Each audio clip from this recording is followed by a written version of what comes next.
Welcome to Toyah and Robert, your deeply unqualified agony aunts, ready, willing and available to provide at least some useless answers to very many of your burning questions. Well, we're going to make an effort. Oscar asks, is there any artist, song, album that we like which people would be surprised at? What do you, lovey? Well, in the late 1970s, when we had to drive through East Germany to get to Berlin, my band listened to Peter Gabriel, the first solo album, which I believe you I was produced. on that. I produced the second one. Phenomenal. And then, But the other guilty pleasure was the Moody Blues, Days of Future Past, which I think for a punk rocker was quite a strange choice. So that's my answer to that one. All right, well, along with Bill Rieflin, I love Johnny Mathis. 12th of Never is stunning. Bill like Misty. But also I am a huge Celine Dion fan. And Whitney Houston. Yes, but on Celine, I will go for The Power of Love, which is an astonishing pop song. The Skies of LA, All by Myself. And hey, we haven't even got on to Pat Boone's Begin the Begin. He's a big softie, my husband. Paul Uha, you ask, if classical music has ever been an inspiration to either one of us in our creative process, and do you happen to have a favourite composer? All right, well, those are two questions. I'll go for the first one. In terms of a creative process, yes, early in my life as a professional musician, Bartok string quartets, early Stravinsky, Debussy.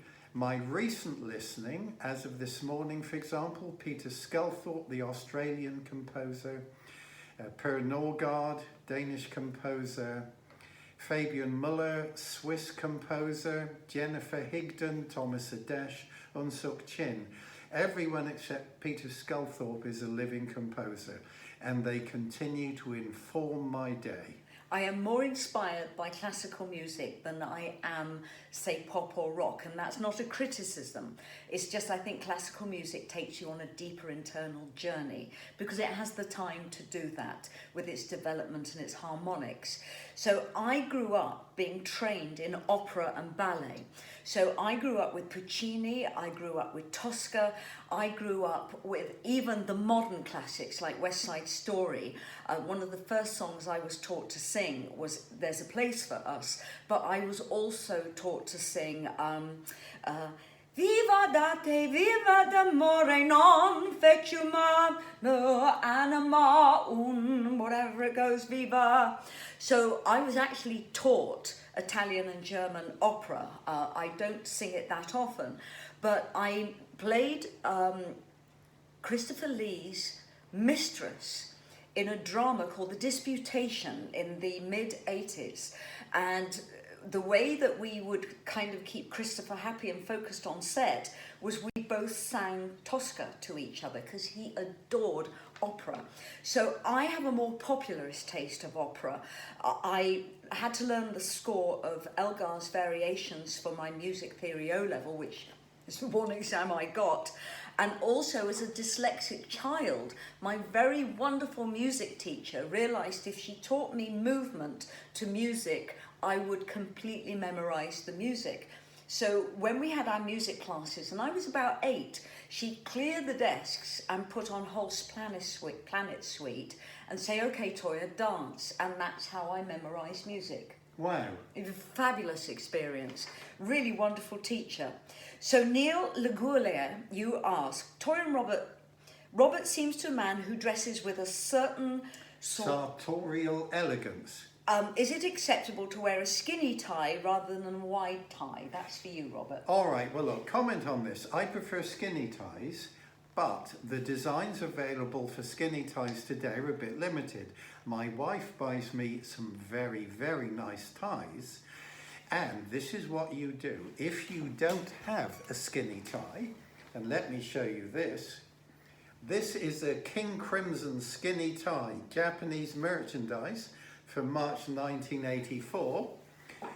This is a stunning Civitas tie. This is a street map of a particular city. I think this may be Rome, which my wife and I bought in Seattle on the way down to Pioneer Square. Yeah, beautiful. Now, what you do if your tie does tend towards a bit thicker, you have the long bit very, very long the way down, so the knot at the top is at the very thin end.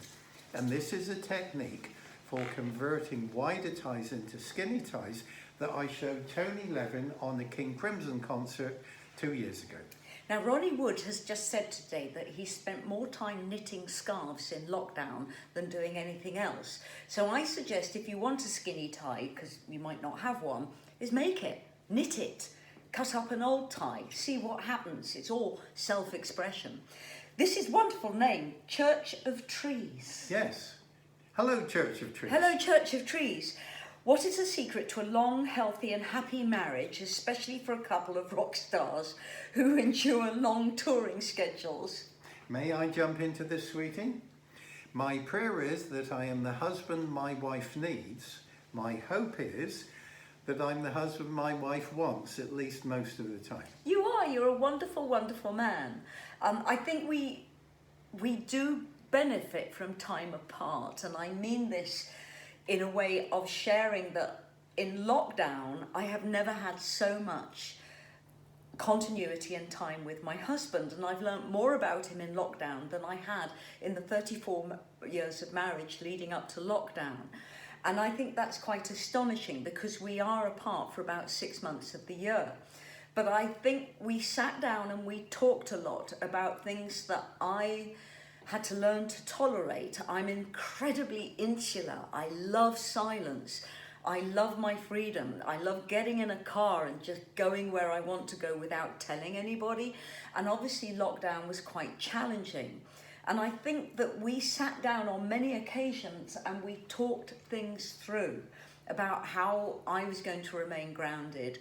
And you seem to do better with lockdown than I did because you're never home. I love being at home, sweetie. I love being at home. I love being with my wife. I like having a continuity of thinking. Robert had never had a summer in England, so he saw summer. It was beautiful. So I think we talk a lot. We're really, really good like that. Rather than let there be an atmosphere where our instincts are picking something up, we just sit down and talk about it. So I think conversation is really good for everybody. Now, sfbdot.com. Yes. I don't know what that stands for. No. Now, you're going to have to put this in context. All right. You do realise, Toyah, how much yours and Robert's inner life, thoughts and fears you are revealing to those who can read them. Now, that could be taken as quite sinister. Not to me. And the wider context of this question as posted, this comes from a professional nurse therapist, so a health professional whose professional life is involved in reading their clients to be able to respond to their particular needs as manifested in their behaviours. Okay, well, we do this because we believe that lockdown and COVID is the great leveller, and we want to share our experiences with you out there so that we're saying to you that it's right and normal to have extreme feelings in this rather extreme situation. So my feeling when I read that is, well, we wouldn't be doing this if we were hiding anything. Well, my response is very simple. Whenever a performer walks on stage, who and what they are is fully revealed to the audience, even if the performer is hiding something, it's seen. You're totally exposed. Yeah, so this is a necessary and inevitable part of an artist's life. They have to be who they are, and clearly that's revealed to anyone with eyes to see it. It's interesting because we have to walk on stage no matter how we feel that day. Most of the times I feel elated when I walk on stage because it's the only moment I've been looking forward to. But sometimes you do go on stage, you're a rat bag, and you're thinking, I cannot let the audience know I'm a rat bag. They've paid hard-earned money to be here and they want a special memory. So I think as performers, we learn to wear a mask and then reveal ourselves when we're better people within that performance. Would you agree? You're a performer, Lovey, I'm not. Well, this is something naturally that you are and do. And I'm an actress, so I'm used to wearing masks, but I'm also very used to exposing myself through that mask. So thank you for that question. Yeah. Could you tell me that name? Yes, this is Carol's page. Carol, thank you very much for this. Could you get Robert to sing one of my songs, a smash hit, so that he may pick up some tips of making it to the top of the business? Yes, I think the This has to be a British fan. Thank you, Carol. I think the inside of this question is, Toyah is a big star, Robert is, well, he's off on the side somewhere, which clearly I am. My favouriteest Toyah song is Sensational, from In the Court of the Crimson Queen, written and performed by Simon Darling, my wife's writing partner. I love this song. It is so much a positive affirmation, but you get up and you dance to it. It makes me want to rock out. I can't sing it, but here we go. Hey little starlight, hey little soul, hey little girl, come rock and roll. Hey little satellite burning bright, God made you to light the night. We are invincible. We are. Hey little star, look at you, you're so beautiful. Just like this universe, you are sensational. Wonderful, I love it. Thank you, Lovey. I loved you singing that. That was so cute. Good. Whoa! Now we're going to finish on Coffeeholic. Coffeeholic. Whose husband is in dire need of more chords. Apparently, Mr. Coffeeholic, Mrs. Coffeeholic's husband of 30 years, is a superb guitarist, but we all have failings, and his is that he's a King Crimson fan of 30 years and has got stuck in his chords, according to Mrs. Coffeeholic. Please, a few new chords for Mr. Coffeeholic. Well, we have the magic chords we've been approaching in the past few weeks. So, how might we hip these up a bit, Dig? Well, with this magic chord, we could go. With this, we can extend the voicings.